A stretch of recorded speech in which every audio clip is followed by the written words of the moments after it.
You are now listening to the Hunter's Advantage podcast. We preserve the history and sport of hunting through curious conversation and action-packed hunts, as well as offering you tips and strategy for more successful hunts.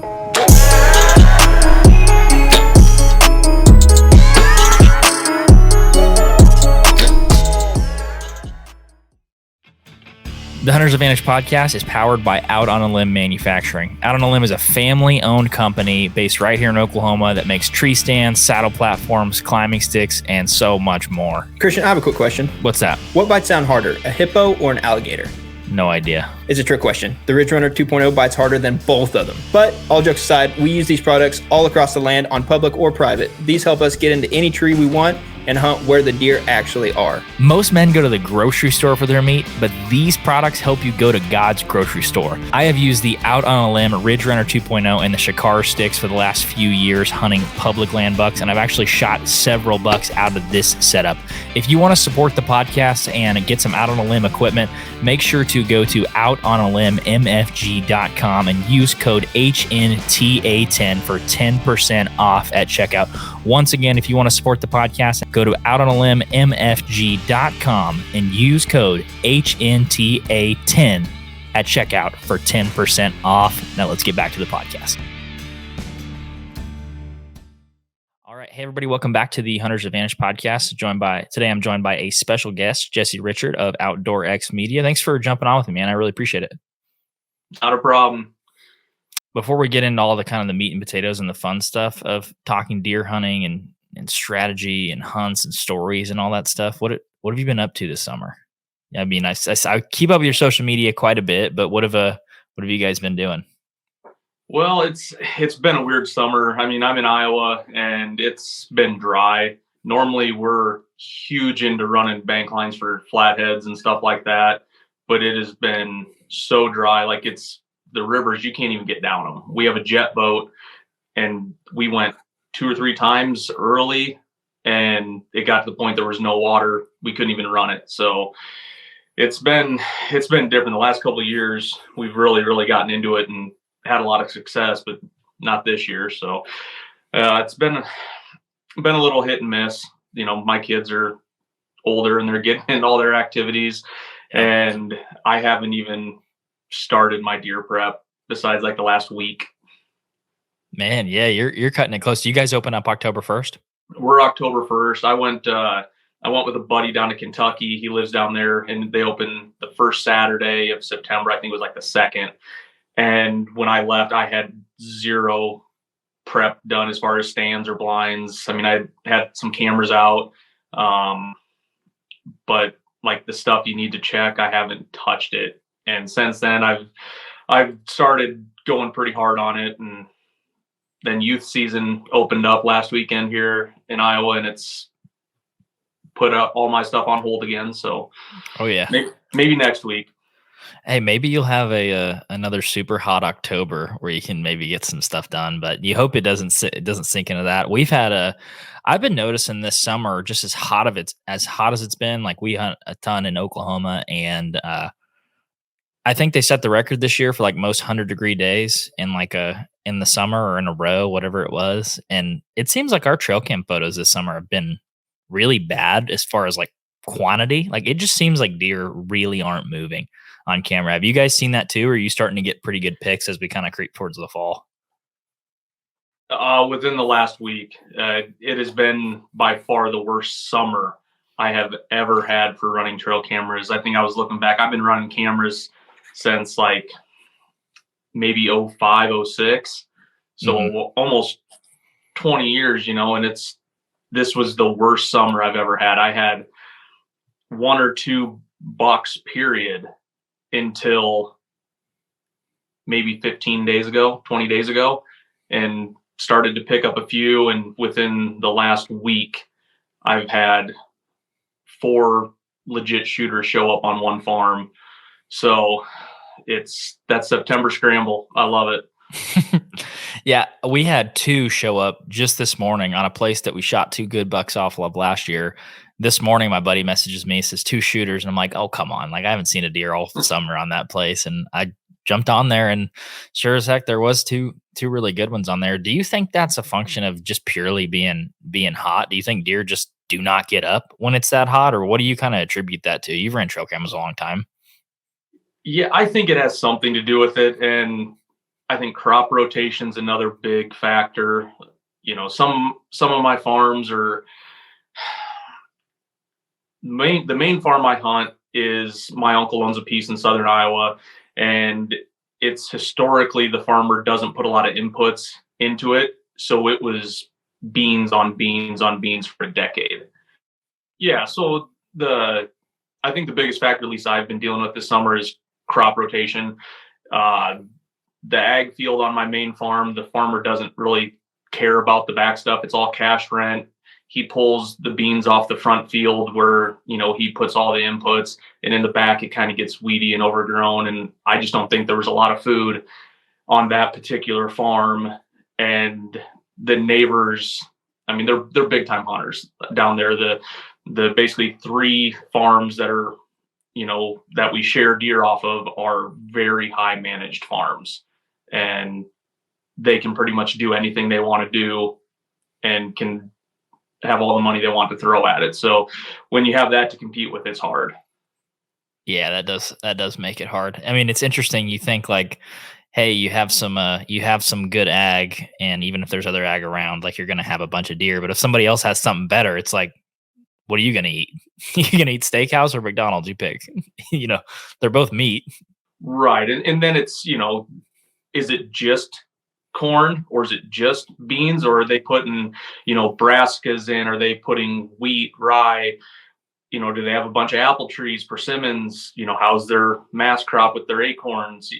It's such a big factor. And every year's just, I kind of go into it fumbling around and then figure it out as it proceeds. That's really been what I've been able to do at least on that farm. Mm-hmm.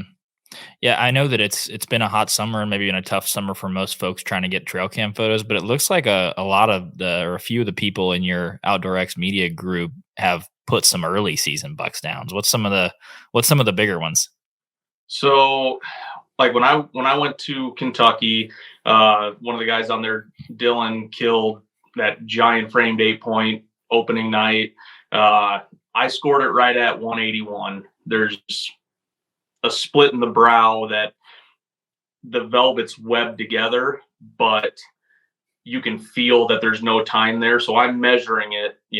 I don't know if I don't even know if you can typically score velvet, for record books, but I was giving it the extra 2 or 3 inches that was there and came up with 181. But he'd been seeing that deer almost every day, all summer long. He'd been watching it in a bean field. So he knew he had to get in there. And as soon as he got in there, he shot it at like 5 o'clock in the afternoon, like almost 3 hours before dark. That's a pattern. That's what they mean by early season pattern. Yep, 100%. He knew what that deer was doing. He was checking it when he was driving to work in the evenings. He would stop and glass, and he'd look and wait for that deer to lift his head up. Yep, he's still there, and then go to work. So that's awesome. Deer are so patternable when they're in velvet. It's crazy. I've kind of joked around with buddies and said if we could hunt September 1st in Iowa, I would hate to know what my wall would look like. I know you don't get to hunt September in Iowa, but do you ever hunt anywhere that you do get to chase velvet bucks, or do you kind of mainly just focus on Iowa? So this is my first year in Kentucky. It was ungodly hot. Like it was real feel 105, 106 both days I was there, and I cut my trip in half.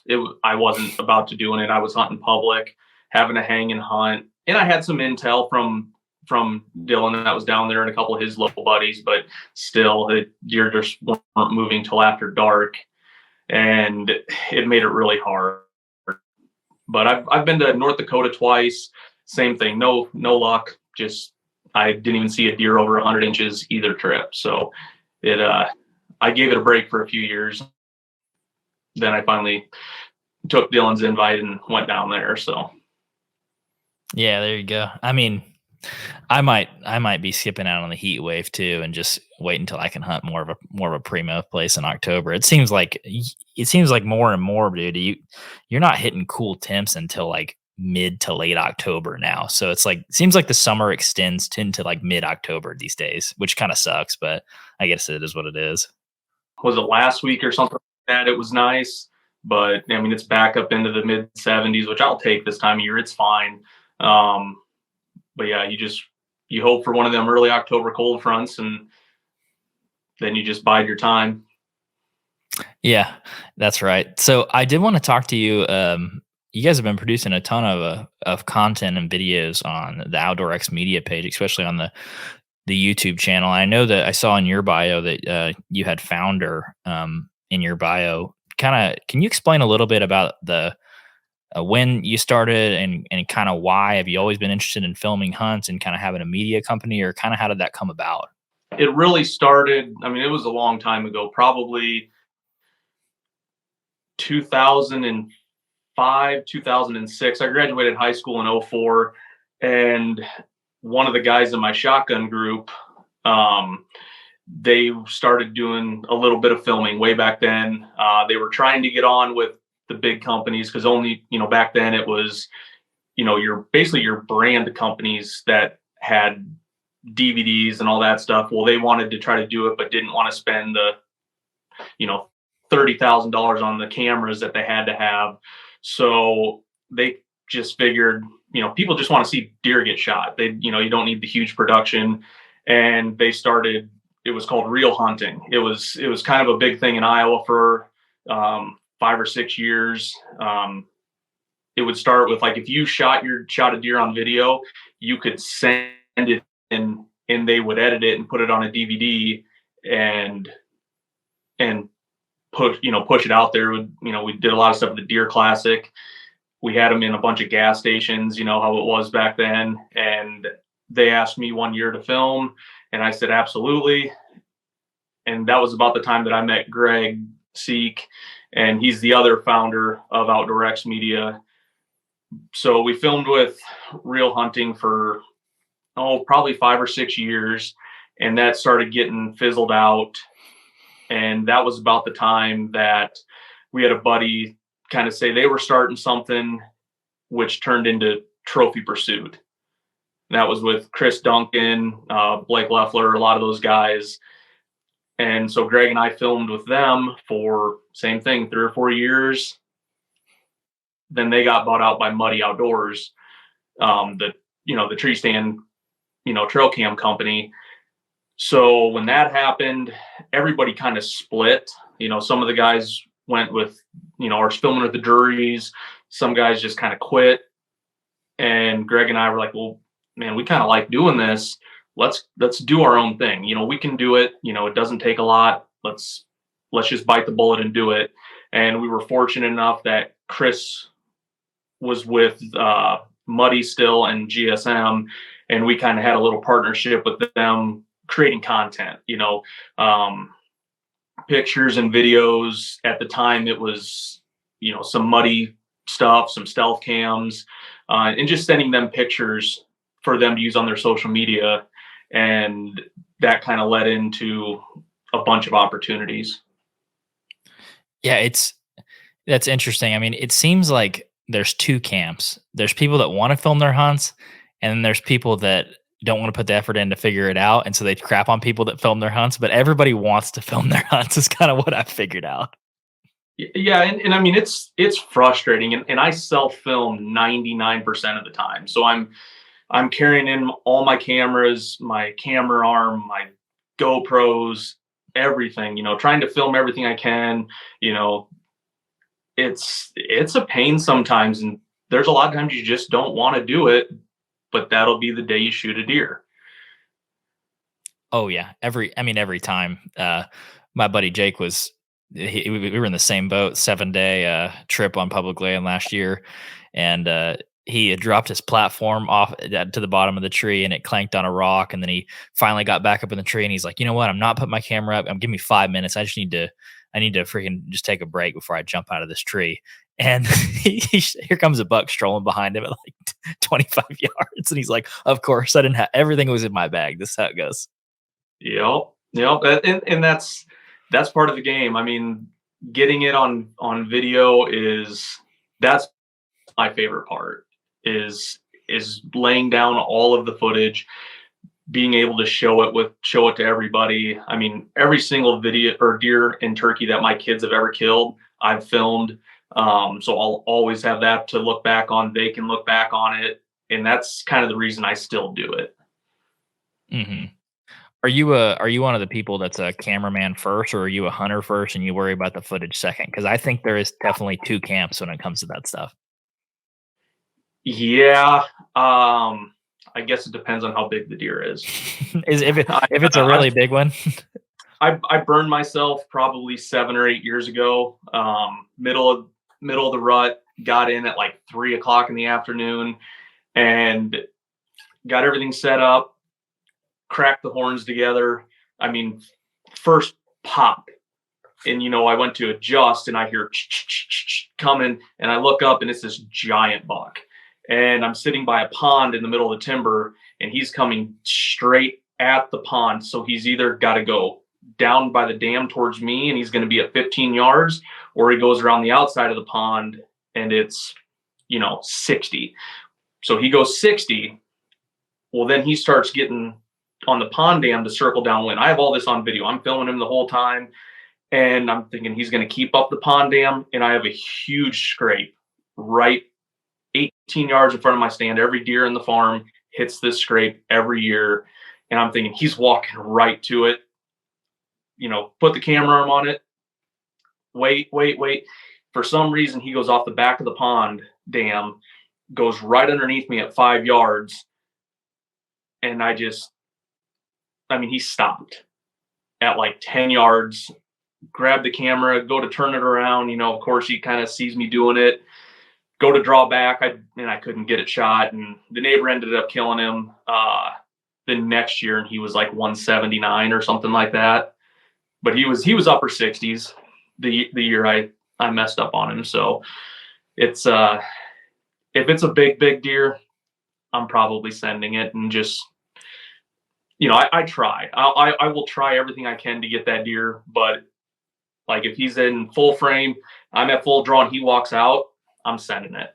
You can edit things, Yeah.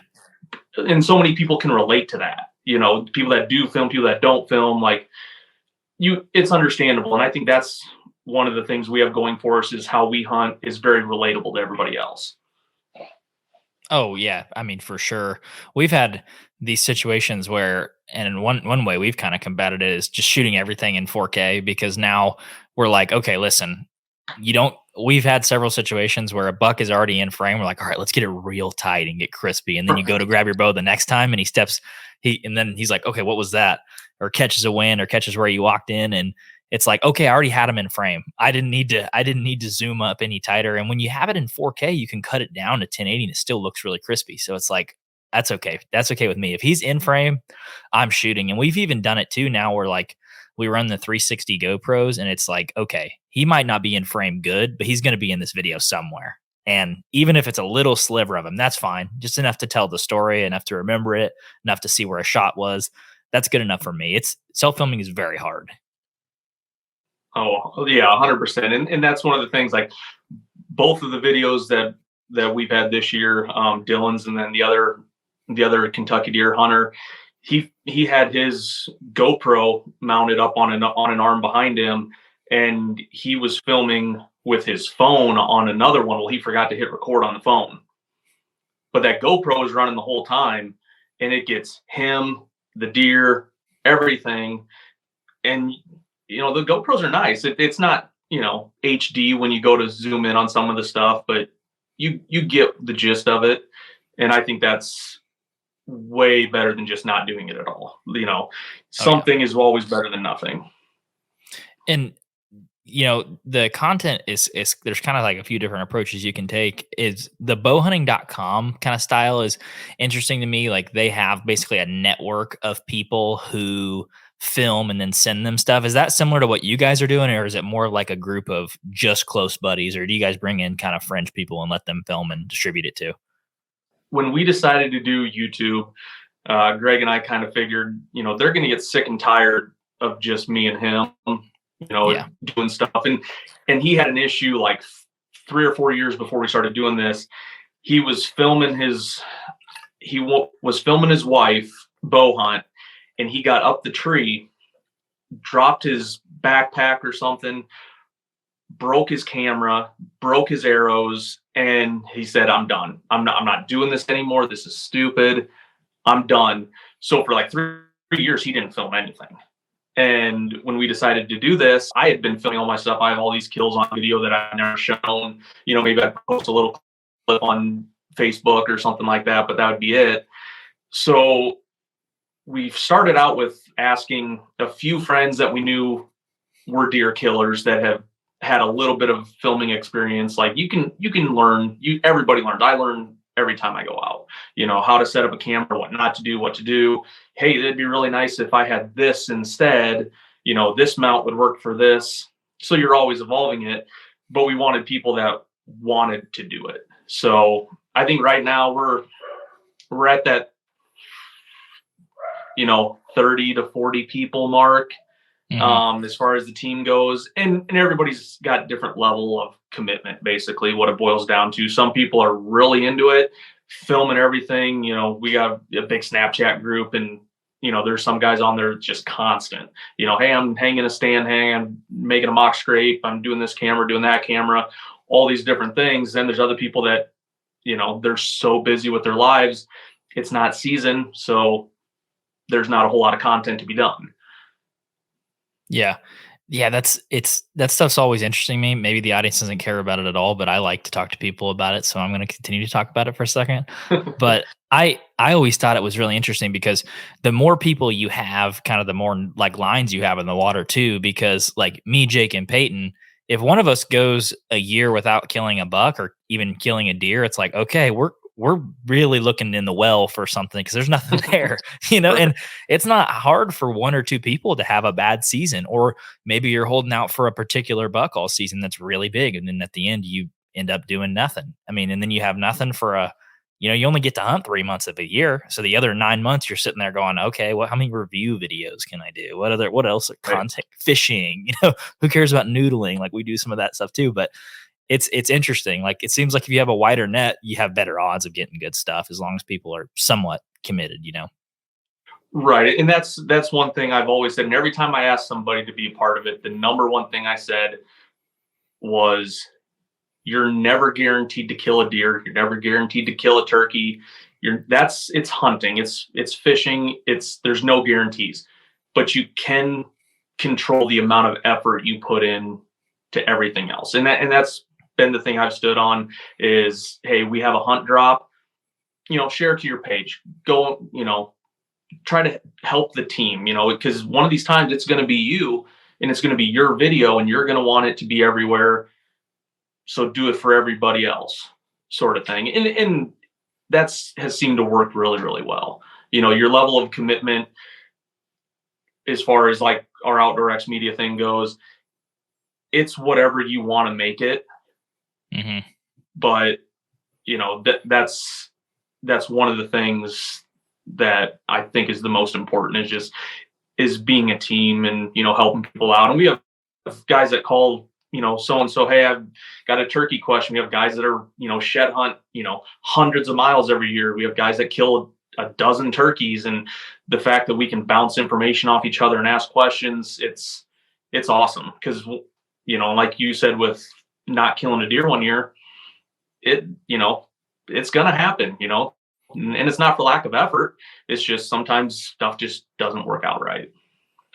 Yeah, I've got a lot of really cool videos of leaves and me walking into the stand and stuff if I don't kill one at least, and maybe some good drone shots. But I think the the bow hunter die folks do it really, really well. It seems like they have like a really good team of like 15 or 20 just absolute killers. And it's cool because it's mutually beneficial. Like the audience gets to see the content and gets to see these cool hunts, but maybe those folks aren't as interested on the production side. Like they don't want to learn how to video edit, or they don't want to learn how to make a thumbnail or distribute on social media. They want to hunt, film, and go home. And it's like, there's nothing wrong with that. I think there's definitely a room for that.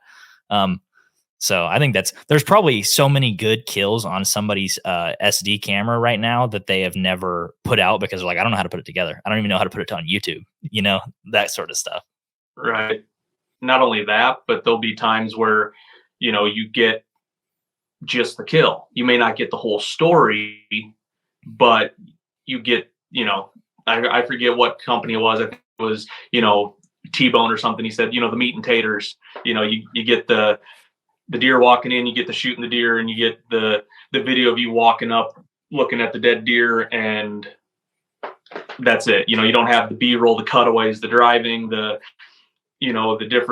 leaves blowing, the bow swinging, the squirrel. You don't have all that, and it'll never ever get shown, which it's sad. I would like to think that people enjoy watching other hunts. There's already so much of a competition. I'm kind of over a lot of that aspect of it. Yeah, I mean, that's very true, but that's not true. Those hunts always get shown. It's just on kill shot compilations. It might not be in its own video. Yep. We got one of those. I think I did one last year when we were compiling everybody. I'm like, hey, if you have any old videos and anything like that, send it to me. And, I don't care if it's does or, bears or turkeys or whatever it is, send it in. And I think we ended up with like a 90 deer kill shot video. And some of them were great and some of them were okay. The Tacticam footage at, 35 yards, and you just kind of see the arrow go and this little blob run away. But it's better than nothing. If you had all the other stuff, it would make a great hunt. Yeah, we have a kill shot video that's 30. We have 30 kills in it, and this guy the other day commented and said there wasn't a single good shot in this video, and I was like, oh damn, really? I was like, I don't think that's true. So I went back and watched, and I was like, all right, there were 26 really good shots. There were 4 that were questionable, maybe, but 26 of them were good. And I was like, I just commented back, I was like, you don't understand anything about shot angles or hunting if you think every one of these is a bad shot. There were ones where the deer got shot double lung and ran like 20 yards and fell over. I was like, what are you talking about? It's so funny. Yeah. The internet's awesome. Yeah. It's a great place, especially for hunters. We've got to the point now where people comment on our videos in different languages, trashing us, and it's like C translation, and you click on it, and it's like, I hate you guys. I hate hunters. I'm like, you comment in a different language, you really hate us.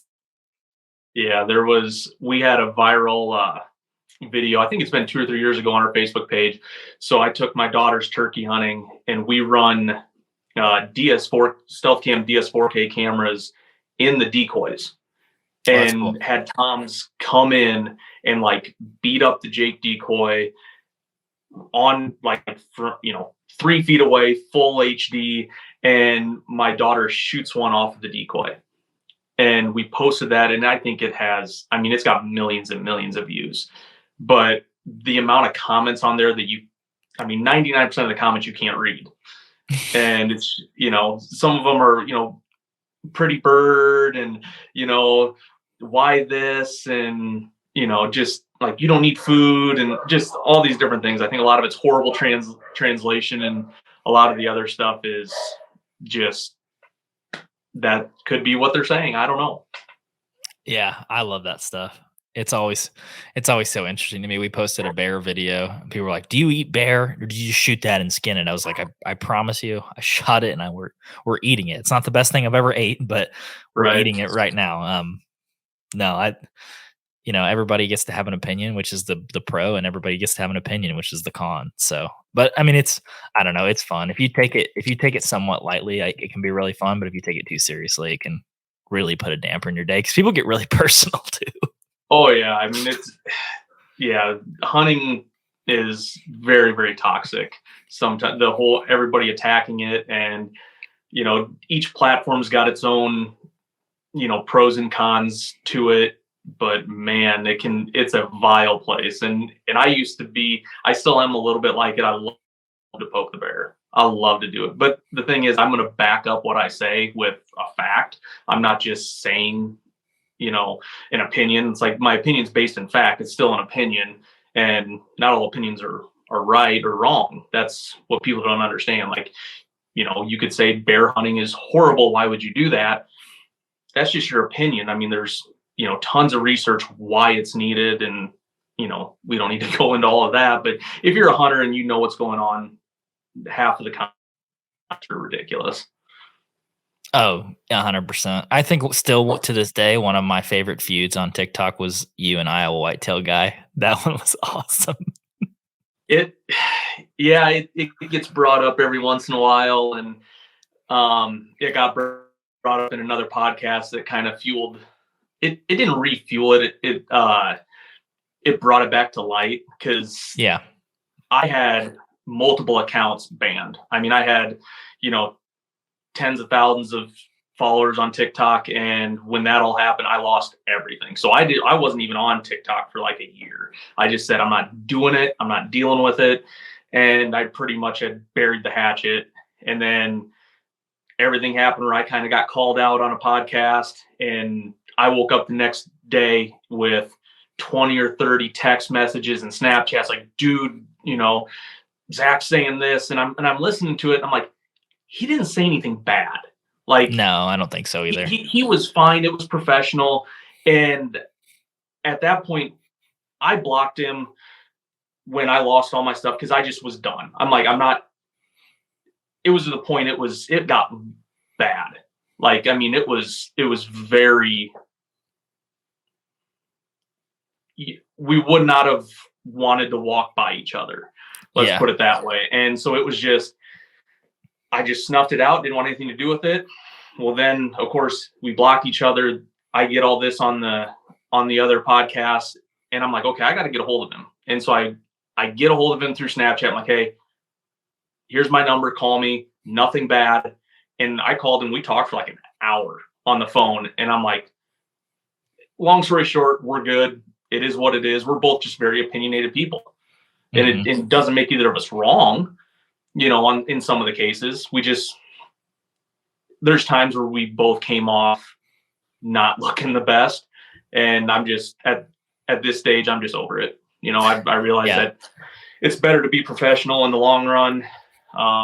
So I've kind of buried the hatchet with all that. And I think he has too. So I'm not too terribly worried about it. He's got his thing he's doing, and I'm doing mine. And I wish him the best. So yeah, the TikTok and the ban thing is crazy. I have a buddy that lives in Texas. I live in Central Texas now, but I have a buddy that lives in North Texas. His name's Chad Allen Jones. He shot like a 233-inch buck in Texas, like low fence with a bow one year, and it was just incredible. But he in his bio and TikTok, it says CEO of getting banned. This is my 11th account. I'm like, Chad, you got to give up, dude. People, this TikTok's got it out for you, man. How many email addresses can you have? Yeah, I think I just started one maybe a couple months ago, and I said when I started, like, I'm not going to argue with people. I'm not going to fight with people. It's going to be what I want to post. It's going to be informational if people want it. Because I mean, I was having people reach out to me all the time when I had my big account, asking like legit questions. Oh yeah. And now a lot of people find me on Instagram or something like that. And, at least once or twice a week, I'll get a private message asking. There was a kid asking earlier today about mock scrapes. He was trying to get deer to, frequent his area. And I'm like, I mean, I know nothing about it, but I can tell you what's worked for me or what we've used in the past and what we're doing now. And hopefully, it helps. But I think the older I get, the more I enjoy that.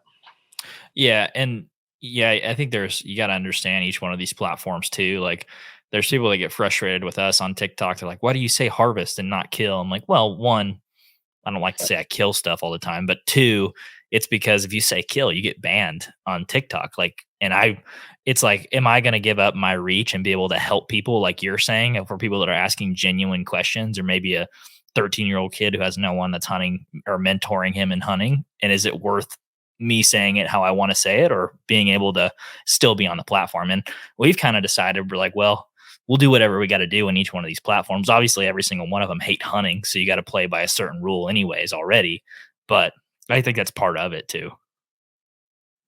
Yeah, and hopefully I would like to think it's going to get better, but it's just going to get worse. That's all there is to it. I mean, I'm afraid one of these days I'm going to wake up and YouTube's just going to be gone. No hunting, no nothing. And same thing with all the other platforms. I mean, it wouldn't surprise me if it's coming. So then what's going to happen? I don't know. Go back to the old ways where you kill one, you call your buddy, you're like, come see it. That's what you're gonna have to text do. Message. As well, I did want to talk to you. I'm super interested in the kind of the Midwest. I won't say style of hunting, but just kind of the more ag country, Midwest part of the country's kind of hunting, because I've always hunted Oklahoma. I've always hunted Texas, and we kind of dipped our feet in with Kansas last year. And it was a big learning experience, I have to say. Like, I thought, probably similar to a lot of people that go from the South to the Midwest, like, hey, there's a 150 behind every tree. I thought that was kind of going to be the case. And I quickly learned that there wasn't. But I think one of the things that interested me the most when I went to the Midwest was, like, when I started to map scout a lot of these places, I was like, there's got to be a deer right here. If somebody hasn't been in here, there's got to be a deer right here. But especially on public land, and I guess even on private land, do you see, like, I don't know exactly which area or where you're in, but do you see limited cover as being kind of one of the, I guess, fun parts of being able to narrow down bedding, but kind of one of the really challenging parts too, of like having to go at it a certain way? So mostly where I hunt is southern Iowa. So there's a lot of timber. Your ag fields, they're not huge, vast, section after section after section, row crop. There's typically, you may have a mile that's a bunch of ag fields, but then you're going to have a cattle pasture with draws in it, or you're going to have a creek line that goes through somewhere that's really wooded. So you just have to almost take each individual section. Like, even if you're only hunting, let's just say like 100-acre chunk, you have to look at it as like a square mile. Like, where is the bedding in this section going to be? Like, because it may not be on you. There's a lot of smaller parcels, and there's also huge parcels. It just depends. I lost my best farm this year, where I killed my last 2 deer with my bow, and it's almost 600 acres, but it was 400 of it was CRP. So, that hunt's different than like the main farm I hunt, which is 200 acres, and probably 190 of it is hardwoods. There's some ag in it. There's some cedars with grass kind of growing up, but for the most part, it's all hardwoods, big ditches and ravines, and it can be really hard to get on a deer in big timber. Oh, yeah, for sure. I think one of the things you said that stood out was, and one of the things I think I had to learn the last couple of years, was looking at not only your property, but looking at your property kind of like Don Higgins talks about it a lot, but as like a square on a broader checkerboard. And I had a buddy that was hunting public up there in Kansas, and he's like, yeah, I think these deer are going to filter by me in this piece of timber because there's bedding over here, and half a mile away there's beans. And I'm like, you're planning on deer coming from half a mile away to filter back to bedding? He's like, oh yeah, absolutely. I'm like, are you serious? That's 2 properties over, and you're counting on it. And he was like, oh, absolutely. Coming from like someone who's hunted mountainous habitat, and then, just kind of cattle country, like not really ag, that kind of blew my mind. I guess I don't know the best way to really go at it, but you have to kind of pick it apart. But yeah, deer will go, especially if there's food. If the deer have to go somewhere to find food, like late season, they'll go 3/4 of a mile away, maybe even a mile, to go to a standing cornfield or a cut corn or cut beans if there's nothing there. Because at that point, they're not eating the browse in the timber anymore. We're hoping at that point there's 10 inches of snow on the ground and it's 0 degrees. but each kind of part of the season, you have to have a different strategy, I guess, with the big timber ag country stuff. So, well, you said that you hunt a property that is primarily timber. What what are some of the considerations that you have to make, and what kind of makes that challenging? Like to me, I'm thinking, how do you enter? How do you exit? How do you get it with a consistent wind when maybe there's some up and down or some difference in the timber? Like how do you kind of think about that stuff? Does it make it pretty challenging? yeah, that's probably the hardest part. And what I kind of combat that with is I run a ton of cell cameras. If the last 4 or 5 years, if I don't have a deer, in a certain area, I won't go in there and try to hunt. There's some tried and true stand locations that I always see deer cruising during the rut. But all of October, if I'm not seeing a deer at a certain area, I'm not going to go in there and bust it up with the chance of, blowing a deer out or, just hunting it on a wrong wind. Because a lot of my timber farms, deer can come from every direction. That's what makes it the hardest part is, yes, 90, we'll just call it 90% are going to do a certain thing. They're going to follow this ridge line. They're going from point A to point B, but there's always that chance that, and it only takes one, that doe's over there on that bedded up on the other side of the hill. And as soon as you get in your stand and she stands up, she can smell you or see you or hear you. And then they sit there and blow out or stomp, and it makes it tough. And a lot of the timber stuff, especially when there's leaves, the thermals are completely different than when there's no leaves or foliage on anything. So once again, it's like every part of the season, you got to hunt stuff a little bit different. Like I try not to hunt the timber, until I get to like late October. But if I have a deer that's frequent, I will. I had last year I had a buck, probably mid 60s, 6x6 that was in daylight on a scrape for like 3 days in a row. So I went in there and hunted with a good wind, didn't see him. He showed up the next night. I said, okay, I'm going to go back in. Went the next night. He didn't show up. Okay, I'm done. He showed up the next 3 days. So he was on there like 7 out of, call it 10 days in daylight, but he obviously knew I was in there, whether it was a doe blowing out or I never heard anything. I had other deer come by, but just not him. So he obviously knew something wasn't quite right from where I assuming he was bedding, which way the wind was blowing. I thought I'd be fine. And yeah, obviously knew something I didn't. Well, I've hunted a few properties like that, like the 40 acres I killed my first deer on, my grandparents still own. And it's one of those places it's got a lot of oaks on it, but holy moly, every step into that timber is agonizing when the leaves fall. I mean, it's like, holy crap, how am I ever going to get into the tree without something hearing me? It's cost me some deer. I'm for sure of that.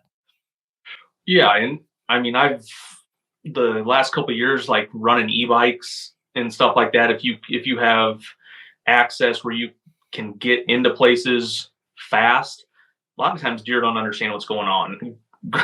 I always joke fun at Greg because he'll say, well, run like a deer would, moo like a cow, yelp like a turkey, and do that when you get in and out of your stand. And he does it all the time. He's killed some really big deer. So I've walked to the stand with a grunt tube before. You start walking, you hear you'll hear something bounding away, you just grunt on the call. And if they can't see you, they don't know the difference. Mm-hmm. If they're not seeing you, they're hearing you and they're reacting to hearing you. Give them something that they feel safe around, a buck or hunter or something like that they hear all the time. Well, and I feel like it makes it even more important to have your wind and everything else right when you know that you're going to get heard. Like, okay, I'm for sure going to get heard. It's like the wind better be right, because I'm trying to mask my feet walking in as like a buck coming in or a turkey yelping or something like that. Because if you make that noise and they smell you, they're like, all right, double whammy, 2 strikes, you're out. I'm gone. Yeah, yeah. And sometimes it's too tough, and it's not your day. But there's also times where you just throw all the caution to the wind. You're like, it's the right time. I need to get in there. And I kind of started not hunting a lot of mornings, at least walking in the dark. It feels inappropriate the first couple of times you do it. Like if you Feels feel wrong. dirty, you Yeah. feel dirty walking in when it's light, because I know there's deer walking by my stand. I know they're there. And you're sitting there going, nope, I want to be able to see what I'm doing. I want to take my time. And it's effective. Well, I've seen people take it to the even extreme. Like you see Bill Winky, like on a lot of those spots where he's hunting with leaves and stuff. Like dude's sleeping in a sleeping bag, like at the bottom of his tree, because it's like I can't get into this spot. When I get in, it's like do or die. I have to stay in. It's like that's commitment. But I mean, there's probably some stands that are like that. You know what I mean? That are really good stand locations, but you got to do something weird like that to get into them and not bust all the deer out. Yeah, yeah. I get it. Not for me. I don't even like sitting all day during the ride. Like I really, really don't. Like if I cannot do an all day sit, I know some people love it, but the last all day sit I did was probably 5 years ago. I can't do it. I get so bored that even if I'm in a good spot, I just know, okay, I'm going to give it an hour. If I don't see anything in an hour, I'm out of here, and then 53 minutes later, a little buck will come cruising through. I'm like, okay, another half hour. Okay. Yep. It's noon. I'm hungry. I ate all my snacks already. So let's go give it, even if it's like an hour to just get out, stretch your legs. Like I've left my bow and camera and everything in the stand and ran back to the truck, ran to town, grabbed something to eat, and then got back in and then set the rest of the day. But I think it's just sitting there in one spot just does something to me. Oh yeah. No, I mean I don't blame you on that front any either way. But when you were hunting those big timber stand type of properties with maybe creeks, accessing through them and stuff, do you see those deer bedding in like briar thickets or just thickets in general? Maybe, I don't know if you guys have cedars up in Iowa, or like, do you see them bedding out in the open in that timber because maybe there's good thermal cover or they feel safe in that because it's so loud to access? What do you kind of see? I mean, a lot of times it depends on the different time of year, obviously, but I mean, we have a ton of cedars. They're super invasive, especially in southern Iowa. They love those. Any thermal cover, they're all for, certain land features. Like if you can get a saddle or a ridge or something, they'll, a lot of the times the bucks will be at the very end point of a ridge, just so they can have the wind at their back and they can see everything in front of them. They tend to go to those spots. The does, on the other hand, I mean, I've seen does bed everywhere. I mean, 5 feet off of the field, in the middle of a field. But they typically are on some sort of hillside where they have an escape route if they need to, and B, at least the wind in their advantage. Yeah, I've noticed too, like it's interesting that you see deer in those more timbered spots where there's a lot of leaves down and stuff. One, it's even when they're bedded, if they don't have a huge rack, it's hard to see them. But I've seen them just bedded out in the open, like next to trees. I'm like, why are you bedding there? Like I can see, I can, if I can see you, something else could definitely see you. But it's like for some reason they feel comfortable in that space, and that's kind of the interesting part of it is when I've hunted places like that. You walk in, you're like, all right, they should be back in that thicket, but I know there's 2 or 3 little suckers bedded throughout here for no reason. Yeah, and it's different every time. I think those are a lot of the beds where that's just where they happen to be that time. It's not a bedding area or where they prefer to bed, but it could just be, well, everybody else is kind of already in there sleeping, laying down. This is fine. I'm just going to sit here. And, they may get up in an hour and finish walking the rest of the way, but they'll just pick a spot and and lay down, I think. Hmm. Yeah, I've had a few buddies that have hunted Iowa and hunted kind of the Midwest fairly extensively. Kansas, Missouri, Iowa, those sort of places, and kind of the general consensus that they've had with me. And I don't, maybe you haven't hunted much of the South, so you can't confirm this, but I've heard people say that they think Midwestern bucks, especially in the Iowa sort of places, are on average probably like 20 inches bigger on maybe the top end. Do you think that's true? I mean, have you had much experience hunting other places?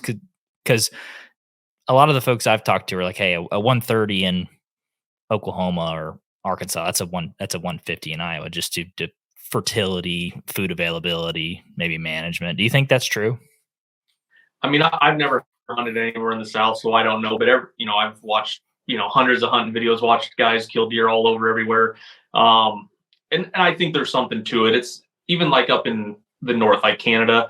I think a lot of it is just there's different subspecies. I mean, I forget what they broke everything down into. They're all whitetail deer, but they've evolved to deal with different things. Like down in Oklahoma or Texas, you don't need to worry about it getting cold. Yeah, it may get down once or twice, but they're not dealing with snow for 3 months.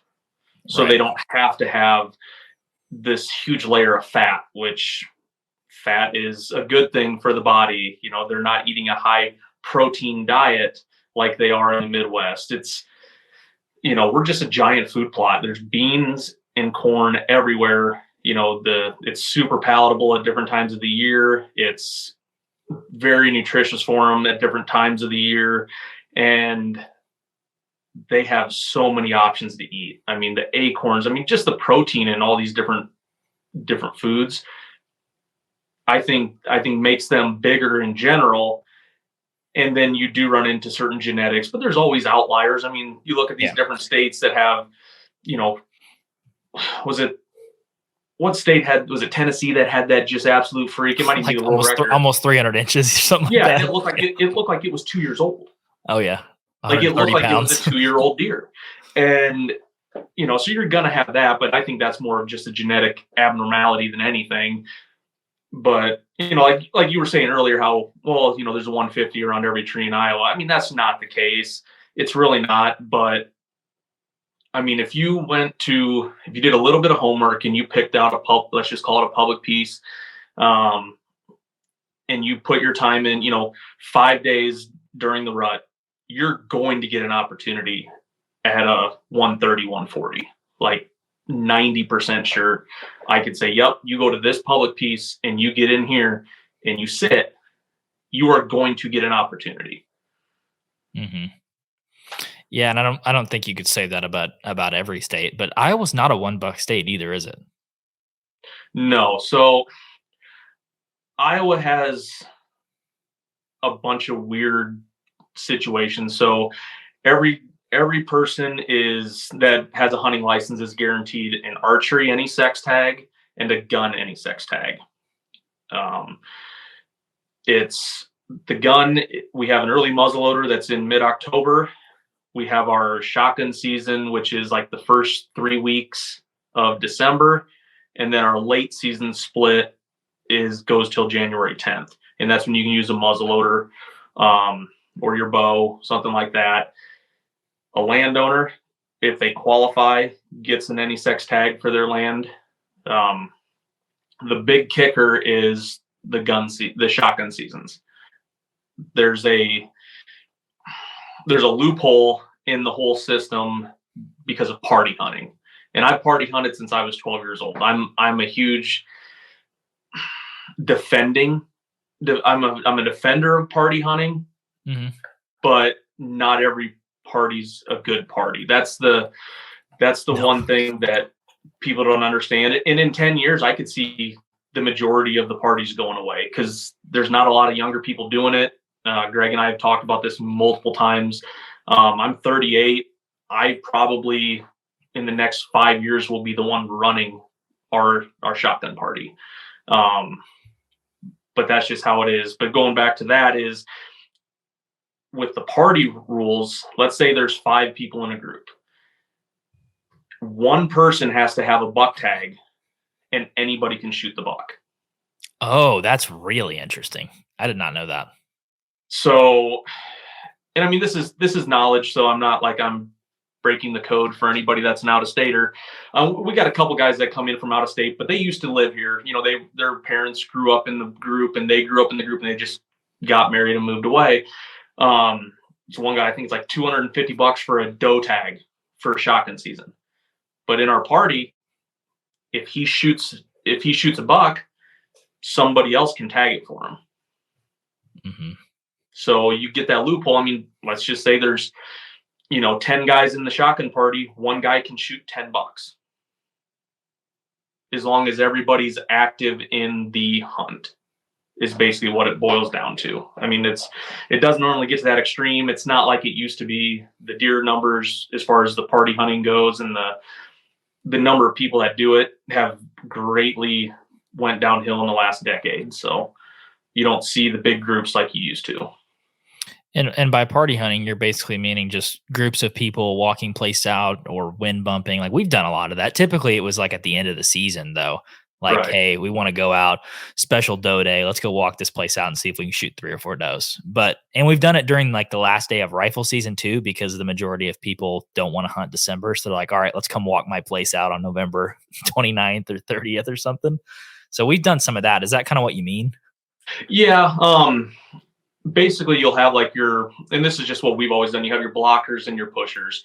So I'll make it as easy as possible. Like let's say you have a square section and you have all the walkers line up on one end and you have the blockers on the escape routes, a draw going this way, draw going that way. The very end where deer have historically ran out, and you just do a nice slow walk, and then you get to the end and deer start jumping out, and it sounds worse than it is. I mean, it's not that bad. The group I've been going with has literally been doing it for 50 years, and it's very, very strict. It's very thought out. It's if there's somebody new, like Greg went with me last year for the first time. He hasn't shotgun hunted in like a decade, and he went with me, and he's about my age, and it was like, you sit here, you can shoot this area, that's it. When you hear somebody coming or you see somebody,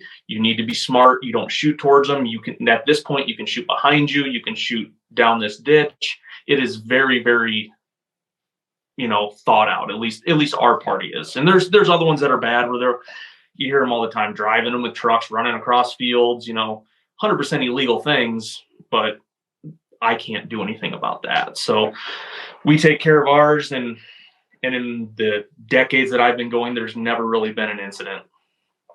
No, I mean, people could maybe dog on that a little bit because it might be seen as like a kind of archaic way to hunt, but it's also fun. We've shot deer doing that way. And we've also done that before. And, somebody drives out a good buck and there's like 5 dudes sitting there with their jaw on the floor, like, look at that. And I've watched a good buck walk through 10 shots, never getting hit a single time on a party hunt either. Oh yeah. Yeah. It's a lot harder to hit a running deer than you think. And it's one of those things that I find that the funnest aspect of it. 'Cause now it's like, okay, what did we not do right that deer got out? Now we can fix that for next year and have somebody sitting at the end of that ravine, or have somebody walk, you didn't walk up that finger, or you didn't walk around that pond, you went on the other side and all the deer got out. Like the planning and the execution of it at this stage for me, at least during shotgun season, is the fun part. I shoot a lot of does. I think I've killed 1 buck in the last decade doing it. Dude, the Milo Hansen buck was killed doing that, I'm pretty sure. No, kind of nuts. Right.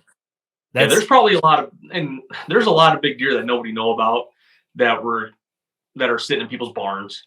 I mean, there really is. I always find it funny when I see these articles about Iowa being the 5th best big buck state. I just laugh every single time. Like, you don't even know. Yeah. Yeah, there's some old farmer that's got 10 absolute megas in his house that doesn't even know what a cell phone is. It's like, what? Social media? Right. What? Yeah. Yeah. Yeah. Doesn't care. Shot it during shotgun season off a bucket in his overalls, smoking a cigarette. It happens every year. But what do Yeah. you do? I mean, I don't know. I mean, going back to the $1 thing, that it's so interesting to me that Iowa continues to be such a mecca for not only just deer hunting but big deer, and it's not a $1 state because Oklahoma is a $2 state, used to be a $3 state, and there's a lot of folks within the state that want to move to that Kansas model, like the $1, and they think that that's kind of the one size fits all approach. But it's interesting that Iowa isn't that. Like, you can shoot 2 deer, and then on maybe party hunting you can get even more than that. Like, some people might shoot $3 a year, and it continues to be that state, even with multiple bucks being killed by a single person. What do you like? Is it just the hunting culture? Is that do you think that there's just a lower population of people that actually hunt? Like, what do you think that is? That's interesting to me. I've been using the new Exodus Rival cell camera for the last couple months, and I have found a beautiful mainframe 8-point with tons of stickers to go after this fall. Ooh. One thing I do appreciate about Exodus trail cameras is all of the cameras share the same data plan, so you only pay for what you need. A lot of cell cam companies charge you for HD pictures. I've seen prices of $5 for 50 HD pics. Exodus is going to give you unlimited HD pictures right to your phone, which is awesome when you're sitting there in the middle of the summer and it's 100 degrees and you just want to binge a bunch of trail cam photos. If you're looking for a solid cell camera with great performance and a 5-year no BS warranty, go check them out. So, as we all know, hunting gear is something people can make way too complicated. Arrows can be the exact same way. Instead of going down all those rabbit holes trying to sift through the endless information that's online and you're not really sure if it's right or wrong, Exodus makes it simple to get the right arrow for your exact setup. So go online to the Exodus Arrow Builder. It takes less than a minute. You're going to enter your draw weight, your draw length, and how heavy of a point you're shooting. And it's going to be that simple. Let the guys at Exodus take care of the rest. So if you're interested in Exodus Rival cell cameras or a new set of their MMT arrows, just go to exodusoutdoorgear.com and use code HA15 for 15% off anything on their website. Once again, that is exodusoutdoorgear.com. Use code HA15 at checkout for 15% off. Now let's get back to the podcast. So I think part of it, like the shotgun thing, there's a lot of guys, I'd say the vast majority of the guys that shotgun hunt, that's all the deer hunting they do. They hunt for 2 or 3 days and that's it. They don't bow hunt. They don't muzzleloader hunt. That's their deer hunting. That's how they grew up doing it. They don't do anything else. So I think the amount of people, like me, that I deer hunt, I bow hunt, I muzzleloader hunt, I consider myself a deer hunter. I think we're the minority during that shotgun time. But I would say Iowa's the way it is I think people just have kind of bought into the management side of it. There's guys that, are letting those deer walk that hey, I've already shot, 2 or 3 deer with my bow over the years. And, I want something bigger, so I'm going to wait. You may have guys that just go out and, they're shooting a lot of does. There's so many different avenues and reasons why it could be that way, but it's a great renewable resource. And I think it's the fact that they limit the number of tags. Each county in Iowa, depending on the harvest from the year before, gets a set number of antlerless tags. So like in northern Iowa, where the deer density isn't as thick in general, there's 0 doe tags. But down in the southern tiers, in the southern counties, like the one I hunt in southern Iowa, there's like 2,700 doe tags for the whole county. And I mean, technically at this point, if one person wanted to buy them all, they could. And that actually happened to a county up here about a decade ago. PETA came in and bought 400 doe tags so nobody could hunt. I didn't know that. So basically there's a limited amount and it's first come, first serve. You want to come buy 100, you want to come buy 10, it's whatever until they're gone. Yep. They go on sale August 15th and you can buy one. Each ticket or each licensed hunter can buy one antlerless tag, and that's it, to let everybody kind of have go at it. And then I believe September 15th, it opens up for, whatever's left, you guys can have. That is wild. There's certain people that are out there controlling their deer herds or doing the best they can. It's a lot of people will buy maybe just their one tag. I don't know the exact statistics. I don't know if there's any way to find out about it. I'm sure the DNR has access with tag, because you have to harvest and you have to report every single deer you kill. I'd love to know the statistics of, hunter A only shoots one deer a year, where hunter B shoots 10 deer a year. I think that'd be really interesting to kind of see what the average, I would say the average is 1 to 2. I think there's very few people that are shooting a bunch of deer. No, I don't think so. I don't think so either. I think that'd be a very small minority of people that shoot. I think most people don't kill more than one deer. I think the majority of people probably don't kill a deer if you really think about it. Yeah, I mean, once again, I'm sure you can say, okay, yep, this is how many tags were bought. This is how many were called in. So you're at 60% harvest rate, whatever it is. There's numbers out there. I don't know if they're public knowledge or any of that, but I mean, I love bow hunting. I love to doe hunt. I shoot a lot of does, all season long. I mean, I average probably 10 deer a year between bow and gun and, the shotgun season and all that. Anywhere from, I've killed as little as 4 or 5, and I've killed as many as probably 15 or 20, with a good shotgun year, and most of our shotgun deer all gets divvied up between all the guys. They process it as a group, and everybody takes their own amount, which is fine. I mean, I used to be able to donate them to lockers. I had a hush program, help us stop hunger, and they would basically pay lockers for processing. That is almost completely gone away at this point. There's so many lockers not doing it. I mean, I used to donate 80% of my deer. Why do you think that's gone away? They're not incentivizing it with funds anymore, is what you're saying? Probably. I'm sure that has part to do with it. I think just everything's starting to cost more, and people aren't having the time. They may not have the workers to do it all. And I mean, you see some of these lockers during the season, and there's 100 deer laying there waiting, sitting in a refrigerated, semi-trailer, waiting to get cut up and processed. I mean, that's crazy. That's a lot of work. And they're not just deer processors. They do their pigs and their beef and all year round, and they deal with deer season when it comes. Mm-hmm. Yeah, that's a good point. I've always kind of wished there was a more streamlined way to do that, because the reality for me is I have a limited amount of freezer space. Like, I shot 6 deer last year, and I'm like, okay, that's me. That's it for me. Like, I that's more than I can take. I'll give some to neighbors, give some to whoever wants it. But apart from that, like, can't keep shooting them. And there's not a good, you still got tags, but there's not a good place to be like, okay, connect these dots. And I mean, I get it. It's not as simple as, the burden and the labor comes back on somebody. So it's not as simple as just dropping it off and it getting into good hands. Like, that's not how it works. But I do wish there was more of that and make it a little bit easier.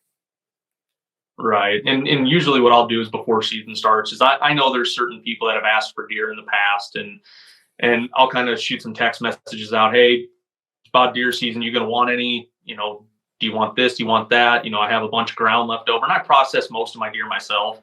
I do take a bunch of trim and get sticks made by a locker, but as far as like the loins in the ground and the whole meat jerky, I do all that myself. So I'll ask people, hey, do you want any ground?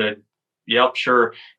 And I probably still have 80 pounds of ground in my freezer right now. That's awesome. It's nice when the world kind of goes to crap, and you're like, all right, I'm good for a while as long as we don't lose power. Yeah. I mean, I can build a fire if I have to, but everything else is going to get unthawed. So we're going to be eating a lot.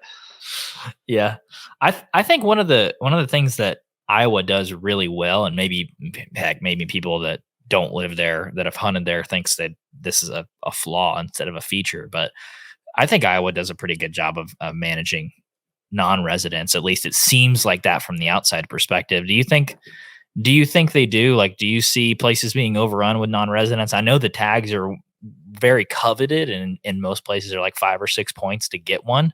So it seems like they're limited. Is it, or do you think there's just that much demand? As of right now, Iowa has done very good with their non-resident system. Tags keep on going up. I mean, it's probably $800 or $900 if you draw. You're looking at probably five years for a bow tag and 3 to 4 for a gun tag for a buck. But people have been pushing, I don't know what organization is pushing it, but to allow out-of-state landowners to get tags every year. And I can tell you right now, our state will be ruined in like 2 years. Land prices will literally double overnight. And they're already insanely high. But if you can, somebody from Illinois wants to come over and hunt Iowa every year and they want to drop $9,000 an acre on a piece of timber and have the money to do it, they're going to do it, which would completely destroy this state. There's a lot of organizations fighting it and have been successful so far, and I hope it keeps going. But the limited access to out-of-state licenses is one of the big reasons why it's a destination. Like, I mean, name me a deer hunter that's, that doesn't live here that goes, man, one day I want to go to Iowa and deer hunt. Everybody does. Everybody does, and it's, in living here, I find it hard to want to leave. Like, the only places I've ever went really was for the opportunity to kill a velvet deer, because we can't here, or the chances of one still being in velvet is very slim to none. So if I want to shoot a velvet buck, I'm going to have to go out of state. I mean, Kansas is probably the only state I would want to go to, like to rut hunt or something like that. Mm-hmm. That I would want to pursue. I mean, I would go anywhere. I mean, I would come to Texas and hunt. You just have to have, reasonable expectations of what's there and go off of that, I guess. Yeah. And I think it's important, like, to have these beacons of places that are like the Mecca for hunting a certain species. Like, if you want to kill a 350-inch bull, but you want to wait 20 years, you're going to go to Arizona. Like, that's a Mecca of elk hunting. If you want to go and hunt maybe a world-class whitetail, maybe not guaranteed, but if you want to have a good shot, I know a place to at least get into the chips, at least the general chips, and it's going to be a place like Iowa. And, in Arizona, it's going to take you 20 years to get a tag. And in Iowa, it's going to probably take you 5 or 6. Some people don't see that as a good thing, but to me, I'm like, the older I get, the more I'm like, I'm willing to wait for certain experiences as long as we can keep them good, right? Like, if we opened Iowa up to over the counter for 1 year, it would be a gold rush for 1 or 2 years. And then it would be, okay, guys, let's find the next state to go run. That's what it would be. That's literally what it would be. I don't have any problem with how Iowa's set up right now. I actually think it's a good thing. Yeah, I do too. And I'm almost the opposite. Like, I am a very gratification type of person. And that's probably prevented me from going and hunting different places. Like, I've never went elk hunting. I had a buddy send me a picture. He probably shot a 300-inch bull yesterday or something like that, sent me a picture. And I'm like, man, that's awesome. He's like, yeah, waited 4 years for the tag. And I'm like, yeah, no, never mind. I know I should, just put in every year and go. But man, I find it really, really hard to do that. I'm almost to the point where I'd rather just find a state that I can, I'd hate to say it, just go with an outfitter or something and be like, hey, I want the experience. I want to experience it all positive. I would hate going somewhere on public. I mean, I don't know how many horror stories, and I'm sure you hunt a lot of public when you go places, the amount of horror stories that you have of, yep, walked in this far, had a guy walk right by me. Yeah, I was calling to this elk, and guess what? Had 4 other people on different ridges come in towards me. The amount of time, money, and effort that I put into even whitetails, but then to drive 10 hours somewhere and do it out west just to have it ruined by somebody else that's also doing the same thing would, man, it deters me so bad. Yeah, well, it's getting to the point too where, heck, dude, doing a Colorado over the counter elk tag, I think is like $800. And you start thinking about it, you're like, okay, I'm 4 or 5 years of embracing the suck. Well, the thing is, the success rate out there is 10%. So if I went killed one in 4 years, that'd be a above average success rate. And if I went 4 times, I could go with an outfitter and for sure get a cool experience. Not for sure going to kill one, maybe, but at least be in the chips. For me, those species that like we don't have in the South and the Midwest, I kind of want to go with people who know what they're doing just to learn so I can replicate that. I'm like, teach me, I'll pay you one time, teach me, and then I'll go try it on my own. But I don't know if maybe some people just love eating the suck for 4 or 5 years. I mean, to each their own, I guess. It depends on the species, but I kind of feel with you on that. Yeah, I'm not about it. Like I said, I would love to do it. And in a lot of these hunts, I feel like I want to do it once. I want to kill an elk once. I want to kill an antelope once. I want to kill a black bear once. But I don't really see myself, I know guys that go every year, go out and shoot an antelope. Every year, go shoot a mule deer. I don't know if I would want to do that. I think I would want to have a really good opportunity one time, hopefully take a trophy and be done. Like chuck, off the bucket list, on to the next. And maybe I'm wrong. I mean, I love turkey hunting, and people say if you love turkey hunting, you love elk hunting. So that could be a thing. Yeah, maybe so. I have my buddy Jake we were going antelope hunting. He's like, I'm not gonna like this as much as whitetail. The run and gun, like glassing. I'm gonna hate this. And then we went out there, and he was like, dude, how can we hunt antelope every year? Like, this is awesome. I'm like, see, it just, I don't know. But the thing is, like, I went to Canada, went to Saskatchewan with an outfitter, shot a black bear, and I was like, okay, I'm good one time doing that. Like, that's not some people go and they shoot 10 or 12 over a bait pile and they're just looking for a bigger one and a bigger one and a bigger one. I went out to Saskatchewan, shot a Pope and Young within like 30 minutes on a bait pile. And I was like, all right, that was awesome. Sweet. But I don't care to do it again. One of those situations.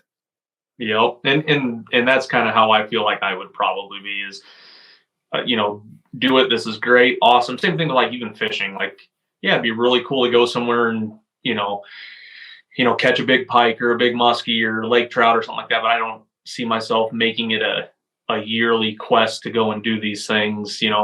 Maybe you do it and then 10 years later, you're like, maybe I'll go back shoot another elk or something like that. And then you also, I'm just so ate up with deer. That's all I have time in my brain for.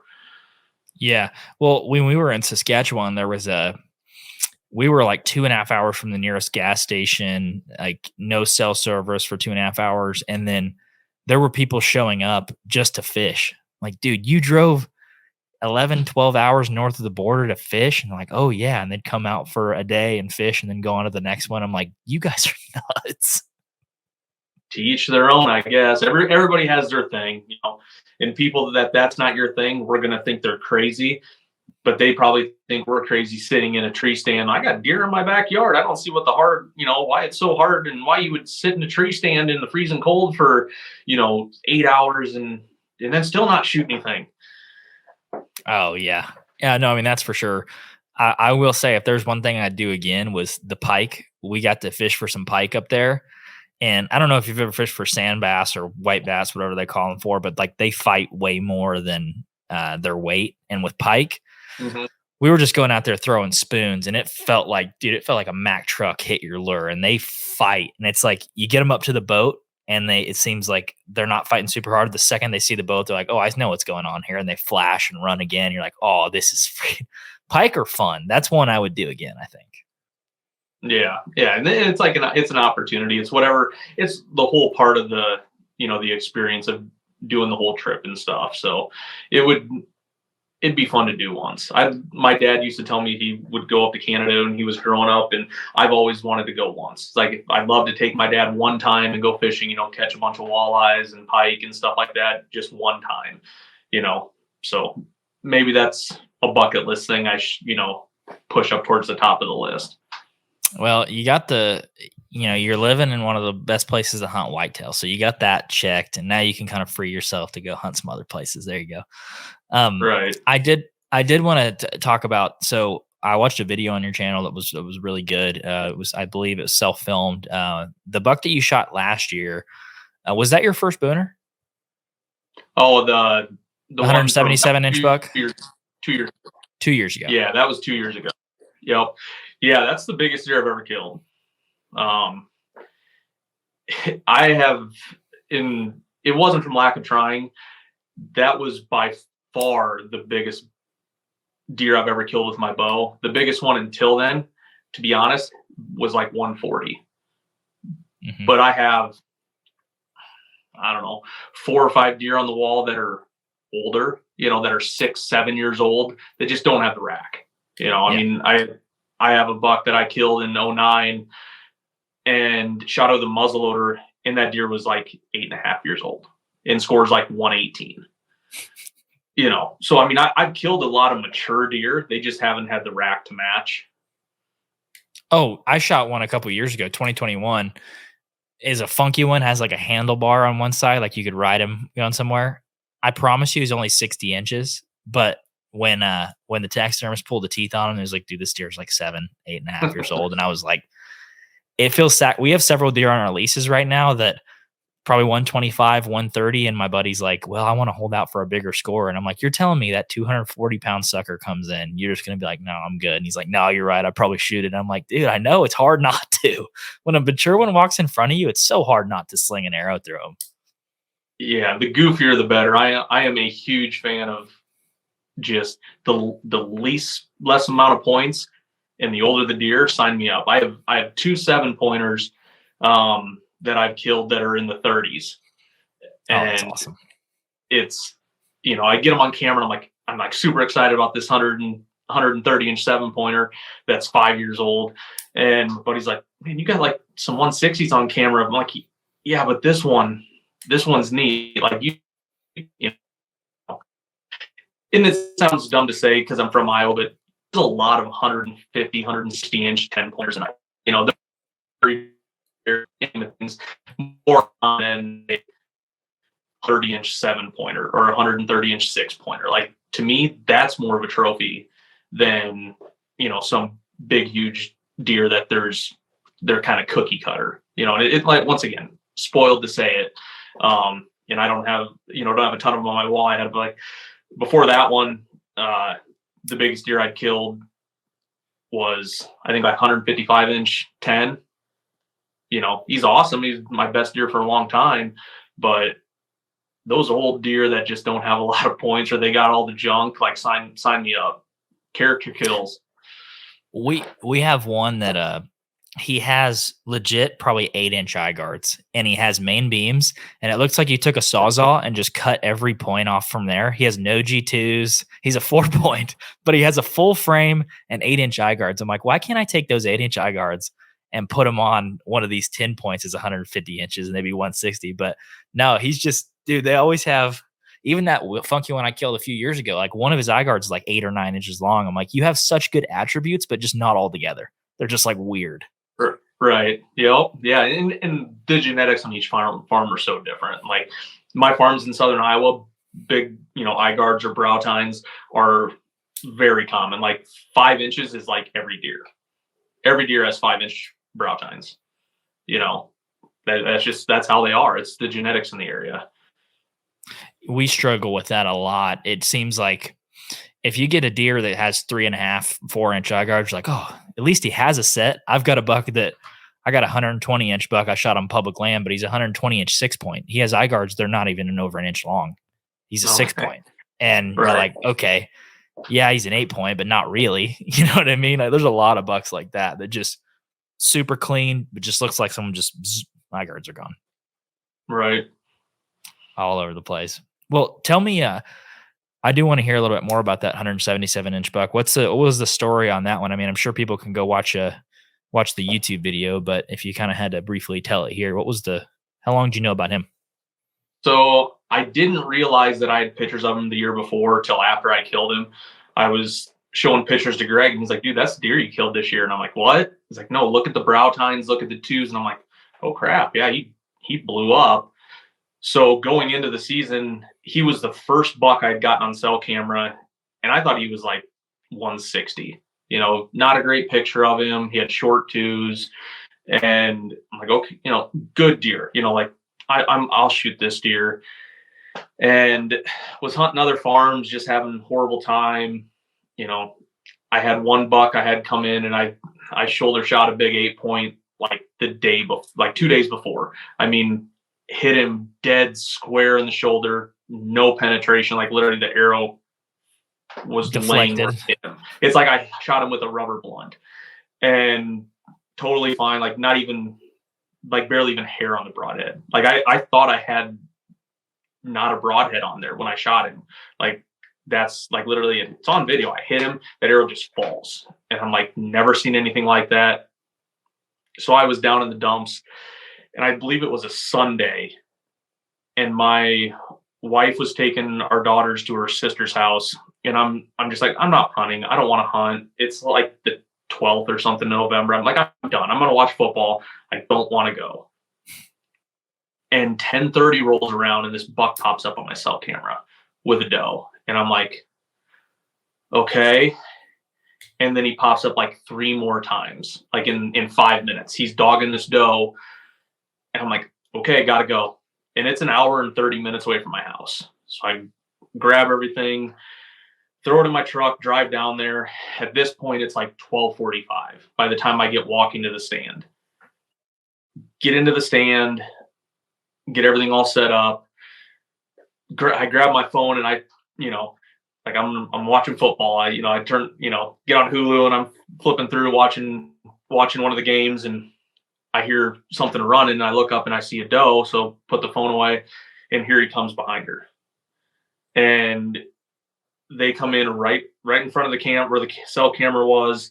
The doe goes in front of me at like 30 yards. So I'm getting the cameras all turned on and everything going.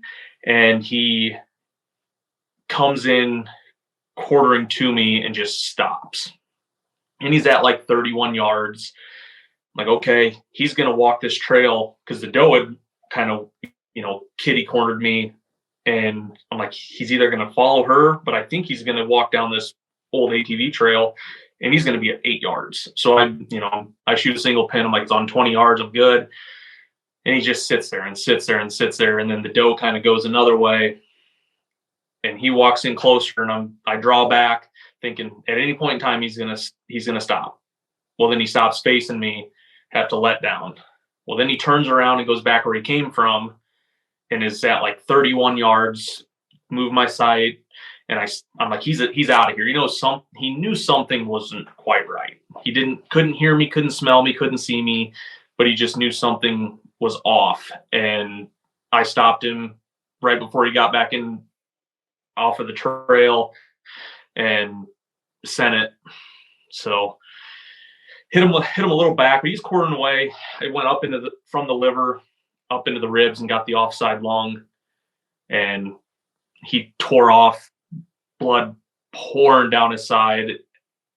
And I was one of those things I couldn't believe it happened. I've had so many hunts that oh man, this is going to work. This is going to happen. And then it just doesn't. Something happens and you're like, that's hunting. No big deal. But to have everything work exactly how I wanted it to, I couldn't believe it. Yeah, are you a mechanical or a fixed blade guy? Or both?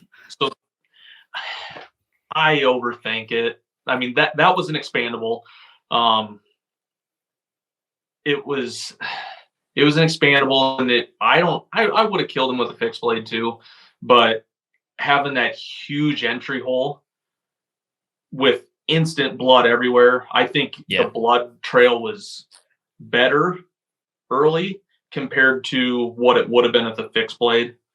So how far did you make it? I think it's 120 yards.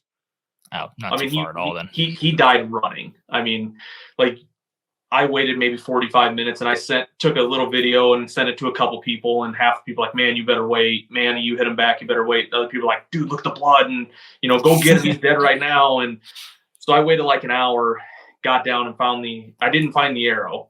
I found it that spring shed hunting, but within feet, there was blood everywhere. I mean, just sprayed up on the trees, all over the brush. And I'm like, yeah, he's done.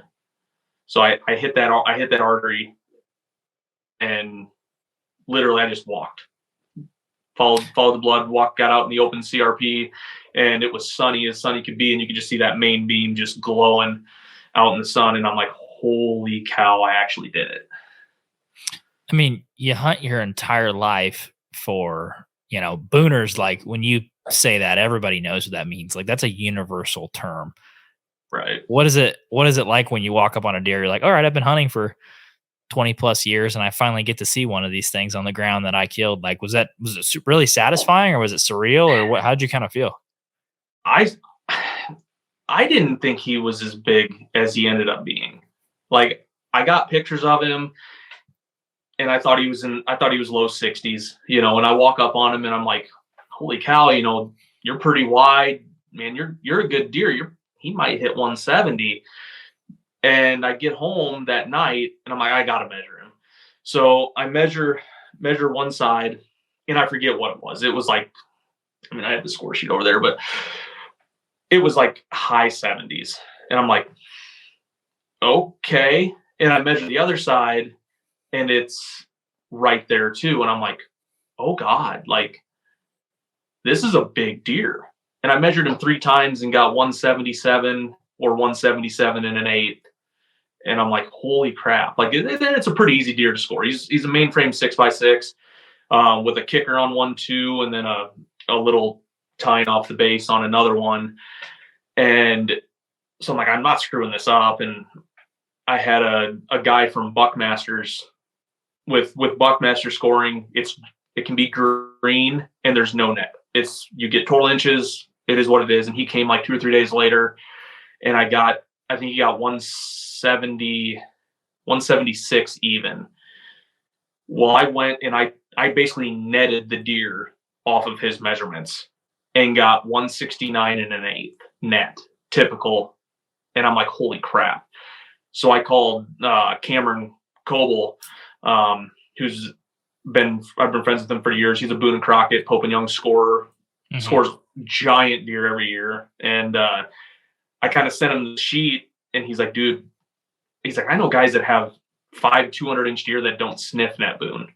Like this is a big deal. Like you should, as soon as it's dry, you need to have me score it. So he showed up literally 60 days later and scored it. He's like, don't tell me any numbers. I don't want to know any numbers. He's like, I'm going to give it what it can. And it ended up netting like 166 and 7/8 or something like that. So it's not a true net Boone, but it's probably as close as I'll ever get.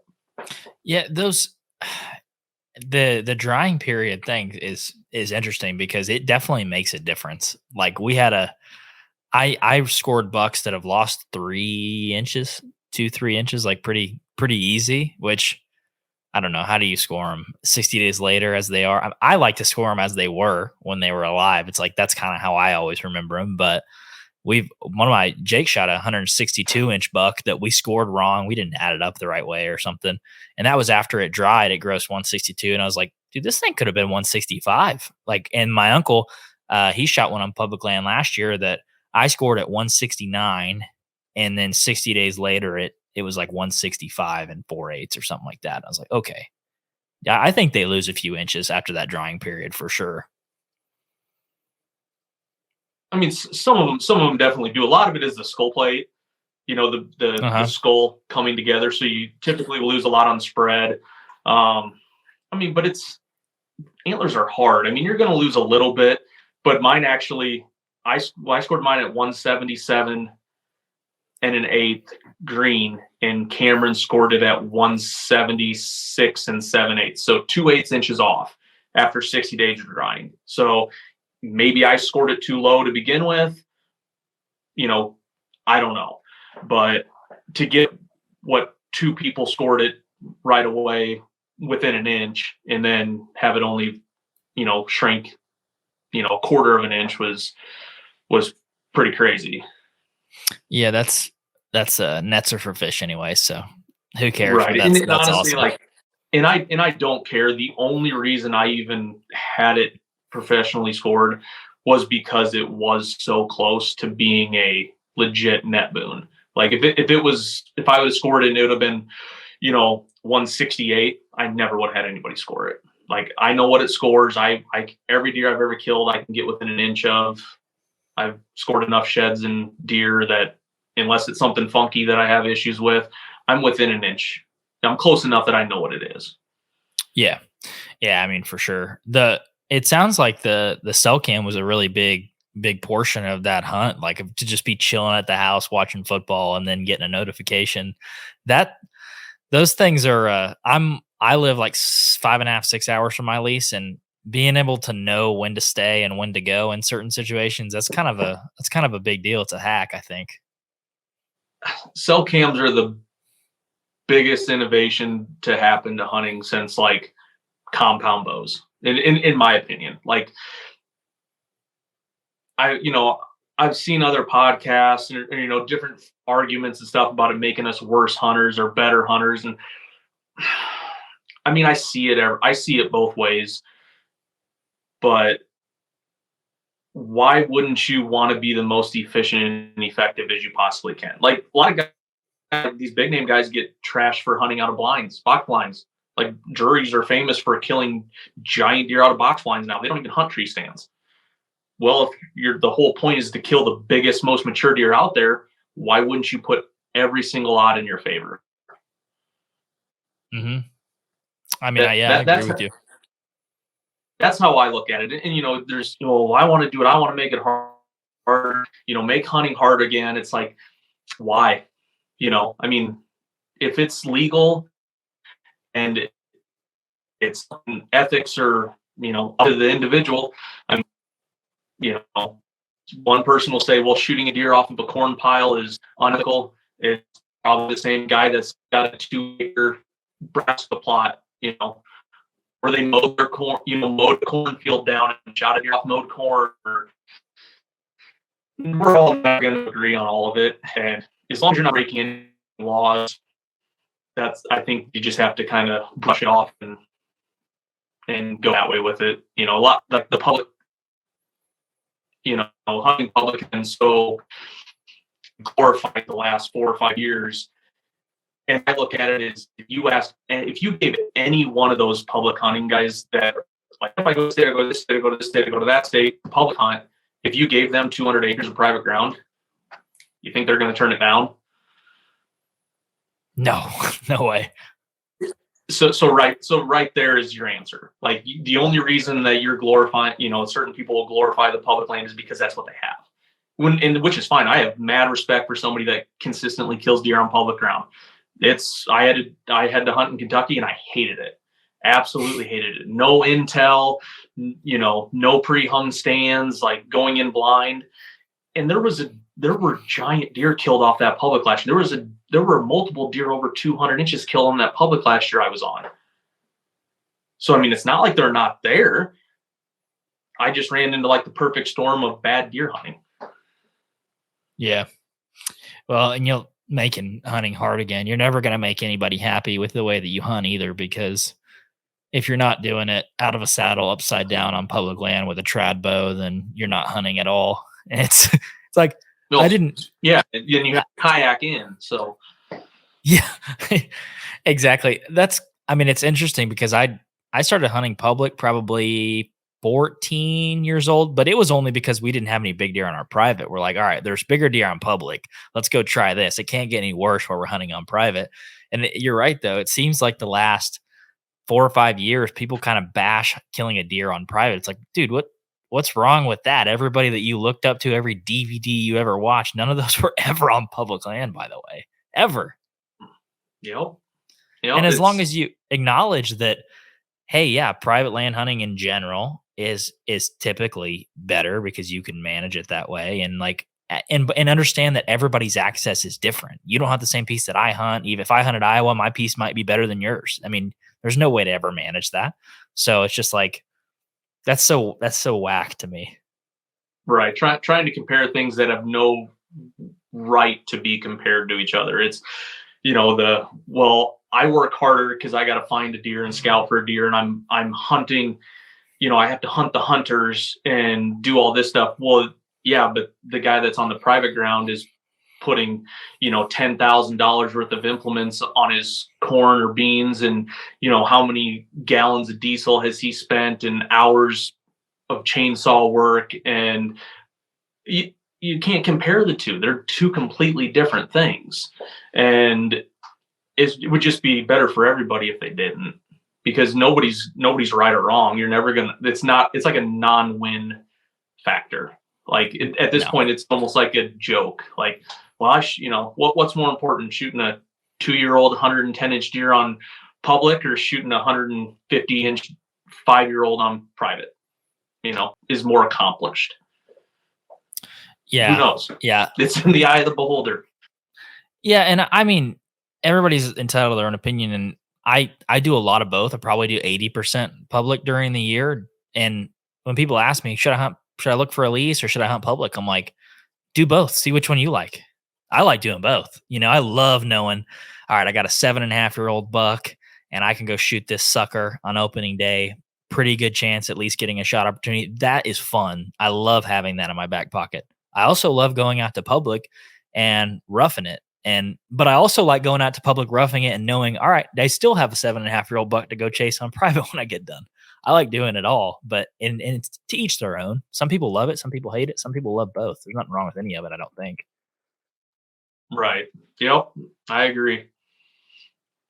Was that 177? Was that the biggest buck that you had ever chased, or was it I know it's the biggest one you've ever shot. Was it the biggest one you ever had an opportunity at, or being in Iowa, was there one that got away that was even bigger than that one? Yeah. So, and I have seen some big deer over the years. I got a quick story that, during shotgun season one year, there was a ice storm, and long story short, I had a deer push to me. I was part of the drive, and I had a deer come buckling out, and I shot it. Put an okay shot on it, but the rule is if you're pushing, you do not stop. If you shoot a deer, you don't go back into the drive to try to find it. You mark it, you finish the drive, because that's how you do it, and then you go back. So I have this giant buck come by me. I shoot it. I feel like I put an okay shot on it. Like 5 minutes later, from behind me, I hear boom, and I'm like, that's weird. Finish the drive. Tell my uncle it was his farm. It's the farm I bow hunt. And I was like, I hit the big one. He's like, okay, let's go find it. And we go back. This is where he was. Yep, there's blood. Walk, come up the ditch. There he is laying there. Absolutely huge deer. Double main beam on the one side. Scored 233. What? Come to find out, I mean, right after that, I had shot a doe, and we went to, like, okay, I mean, looking back on it, it's the most messed up thing ever. I tagged the big buck. I took pictures with the big buck. We walked to go get the doe and gut her and field dress her and pull her out. And there's two guys walking back from, they got done at the drive and they're walking back. And I was like, hey, you want to go gut my big buck for me? Your big buck. I shot that deer at 5 yards. One of the guys in our group got stuck in a ravine and couldn't get out because of the ice. So he followed it all the way down to the creek, came up out of the creek, and my deer was bleeding out. And he stood up and he shot it in the neck and dropped it. And he took it. 100% legally, that was my deer. I was like 19 years old. Mm-hmm. And he was my boss. He was my foreman. I was doing construction at the time. He was my boss. And yeah, horrible taste in my mouth. Like that's probably the worst thing that's ever happened to me during hunting. But yeah, so even still to this day, that's gotta. Oh, it sucks. Like I have the picture still, and I look at them every once in a while. I'm like, God, that deer was big. Like it had a 6-point typical side that was like 97 inches. Oh my goodness. It was huge. And but no, the biggest deer I've like chased was a buck I called Mini Maybe. You follow like the Deer Society at all? Oh yeah, You know Colton Hall is I've heard of that. Mr. Yeah. Maybe. Oh Giant, yeah, 200 and I think 230 something, huge brow tines like this. Yeah. Well, I had a deer that I had at 2 years old, didn't really pay attention. At 3 years old, he kind of threw on this frame and he had big brows that laid out like this, just like Mr. Maybe did. So I called him Mini Maybe. And as a 3-year-old, he was probably 160. And at that point was the biggest deer I had ever, had a chance to like really hunt. Like I was getting all these pictures of him and I'm like, man, I know he's only 3, but man, that's bigger than any deer I've ever killed. If I get an opportunity, I'm gonna try to kill him. And early rut rolls around. I walked into a tree stand, and it was a ladder stand that was somebody else's that used to hunt there, and he just wasn't going to hunt that year. He's like, yep, I got a ladder stand out on the bottom. I'd seen it shed hunting, so I kind of knew where it was, and got all the way down there, but I couldn't find it. So I'm like, and it's in the dark in the morning, and I'm looking left and right, and I waste like 10 minutes, and I finally find it. Get my bow hung up, all my camera stuff, and it's like light, like it's like you can shoot. And I'm finishing up my last thing, and I hear a twig snap behind me. And I look over my shoulder, and Mini Maybe standing there at 10 yards, just looking straight up at me. So he blows and takes off. I get all sorts of pictures of him. Roll into late season, and I start getting pictures of him in the mornings. He's on the neighbor's cut corn, walking back through our cut beans, going to bed. And the first morning I sit, like 4 minutes after shooting light, like I can see all these deer out in the field, and I'm looking at my phone and saying, okay, I can shoot it this time. This is when this is when I can pull the trigger. And he comes out, and a minute after shooting light, he's at like 140 yards, and I shoot at him with a muzzleloader and completely miss. I'm like, great, this is awesome. Tried to get on him few more days, nothing. The last day of muzzleloader season, I'm like, I'm going in again. I'm going to get closer. Going to be like 80 yards away from where they like to cross. And every day there was less and less and less deer. Like they knew I was bumping them in the mornings. Like they knew somebody was there. And the last day of the season, I'm set up to shoot to the south, and out of the corner of my eye to the north, running down the terrace is Mini Maybe. And I had hunted a different farm the night before in the rain, and I stopped him at like 80 yards. I have it on video, and my muzzleloader hang fires. Oh no. I mean, like literally, I can, to this day, I close my eyes and I can see it in the scope. I feel the pop, and I can watch the crosshairs go above his back and hit the recoil. And there he went. And that was 3. 4 years old. I never saw him on the hoof. Had all sorts of pictures of him. Ended up killing a big 7-pointer with one of the big 7-pointers with my bow, and then he starts daylighting. He was daylighting daily. Like I mean, for like 3 weeks straight, I could have hunted and probably killed him. And at this point, he's probably 170. Just same frame, just got bigger. Found his sheds.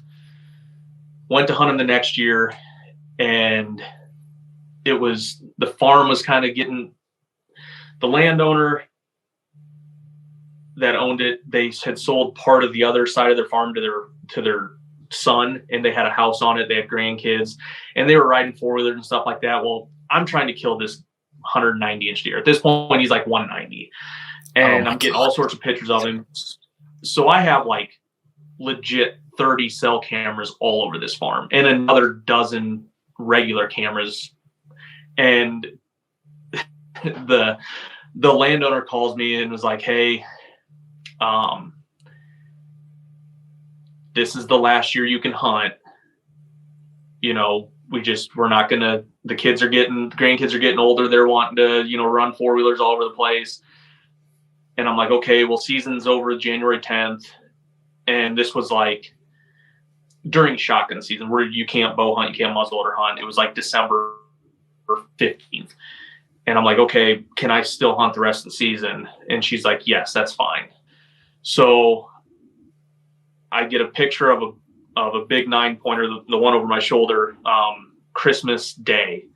And I'm like, I'm going to go in and try to kill him. And at this point, Mini Maybe's gone. I haven't seen him since like, middle of November. So like almost a month he's been gone.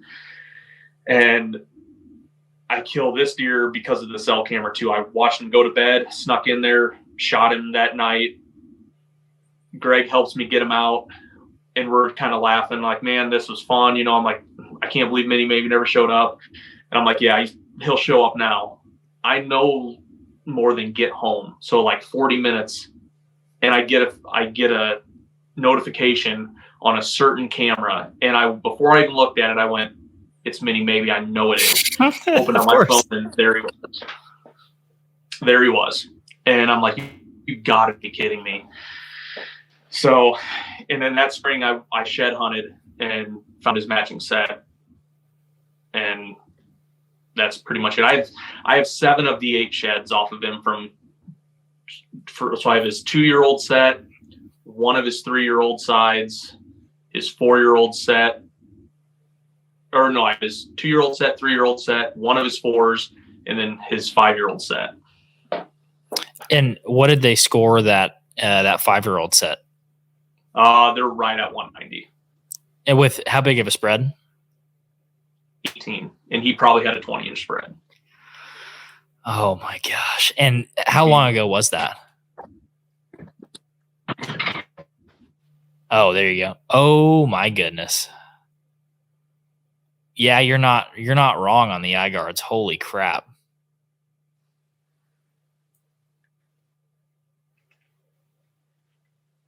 That's nuts. So, yeah. So he was right at 190 with these. Oh, how long ago was that? 3 years ago. Okay, so that deer's likely probably no longer more than likely dead. I had permission to hunt a neighboring piece the following year, and it was just ag, like just literally just an ag field, and ran cameras all year round. Never got him until January 9th. I'd shot a 130 some inch deer with my muzzleloader out of that field, and I had a regular camera there, pulled it like in February, and January 9th, he was on it, had 3 pictures of him. That was it. And he had went downhill. He had like a double main beam on one side, but it was like just a giant hockey stick underneath his other tines. But you could tell it was him. With the brows were the same, but he definitely was not as big. How big do you think he was that year? So as a 6-year-old? Mid 70s. Okay. Still a monster, but not 190s. Oh, yeah. Yeah, still a huge deer, but just, not. And some deer peak out at, you talk to these guys that know deer really well, your Lakoskis and stuff. Some deer peak out at 9 or 10, and some deer peak out at 4 or 5. Just, I think it really depends on a dozen different factors. Yeah, we have the place that I hunt and my leases are, the folks around have pretty strict management plans, and they used to shoot for like 6.5 was kind of their, that's when you think about start shooting a buck.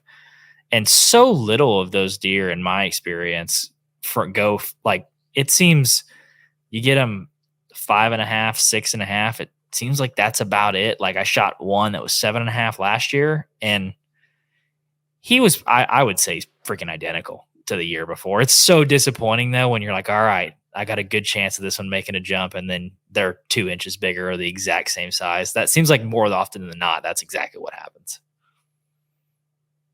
Yeah, I had a big 8-point last year that he was 4.5, and I didn't hunt him on purpose. Big, tall, big brows, and found one of his sheds turkey hunting. Well, he showed up this year again, and I just got pictures of him this week, all finished out. He's like the exact same. Like, I'm like, man, he's going to be like 155-inch 8-pointer with like a 14-inch spread. He's going to be huge. And he's like the exact same thing. Don't get me wrong, I'll still shoot him if I get the chance, but he didn't do what I want him to. And just like another one, I had one that was like a non-typical last year, had like a extra beam off of like his two. It really was weird how it sat, and he lost it and cleaned up. He's definitely bigger frame now. He's probably in the 60s still. Like, he probably has the same number of inches. He just is cleaner, more of a straight 10 than like a really funky one. But on that same farm as those deer, there was a buck I called Little Kickers, and we had pictures of him from 2.5 to like 7.5, I think. And from 4 to 7, he was 190 the entire time. Oh my gosh.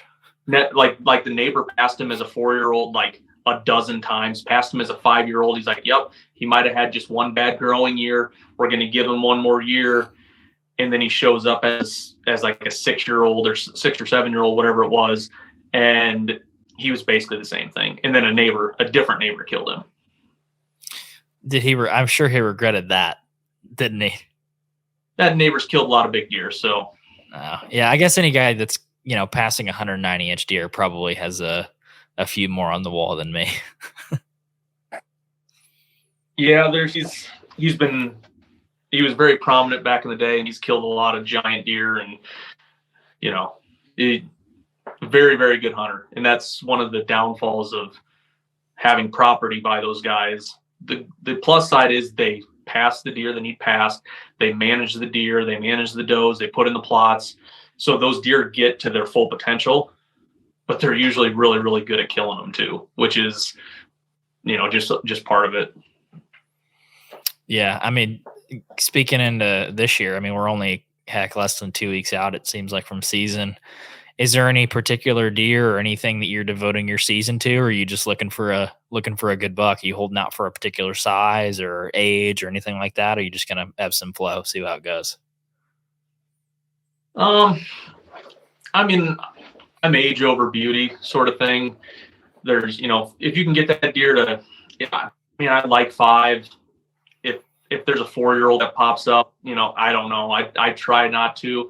But if it's a certain situation where the deer, if I look at him and see him and go, yeah, man, I want to shoot this deer, I'm going to shoot him, but there's a couple deer that I'm still waiting to show up.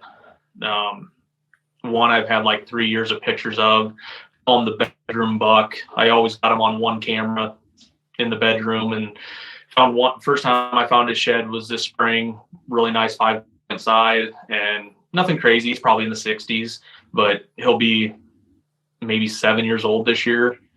And I'm waiting to see him show up. But no, I got a couple deer on camera that I have a feeling I'm going to shoot that big browed 8-point. I got a stand I need to hang next week, right where I have a scrape that I've blown up last year. We made it as a mock scrape, and every deer on the farm hit it. And he was on it 4 days ago for the first time in daylight.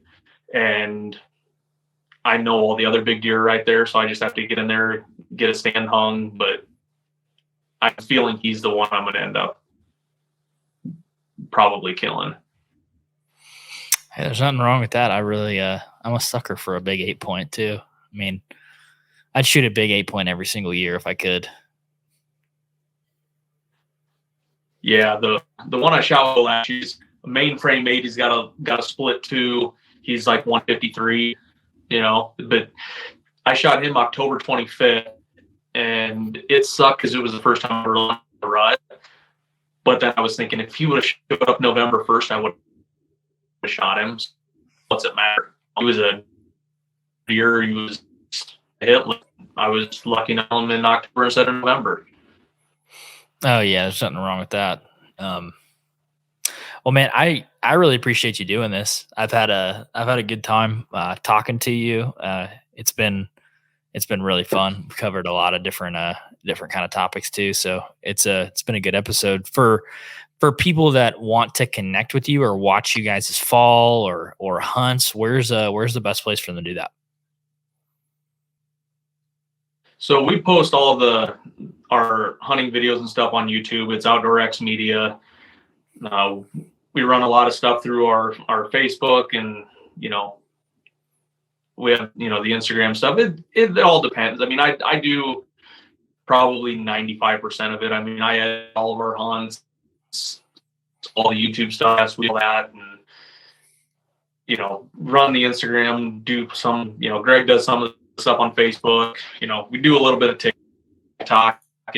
But that kind of gets back burner. It's just all the good stuff, like the hunting content wise, that we want to push out that would draw people into watching the hunts. Oh, you can't post it. It'll just get flagged and taken down. So it's like, why put in all that time and effort just for them to flag it and burn our account again? So YouTube's a big one. Thank you guys so much for checking out the Hunter's Advantage podcast. If you enjoyed the episode, make sure to leave us a rating and review on Apple Podcast, Spotify, YouTube, or wherever you listen to the podcast. Thank you guys so much, and we'll see you in the next episode.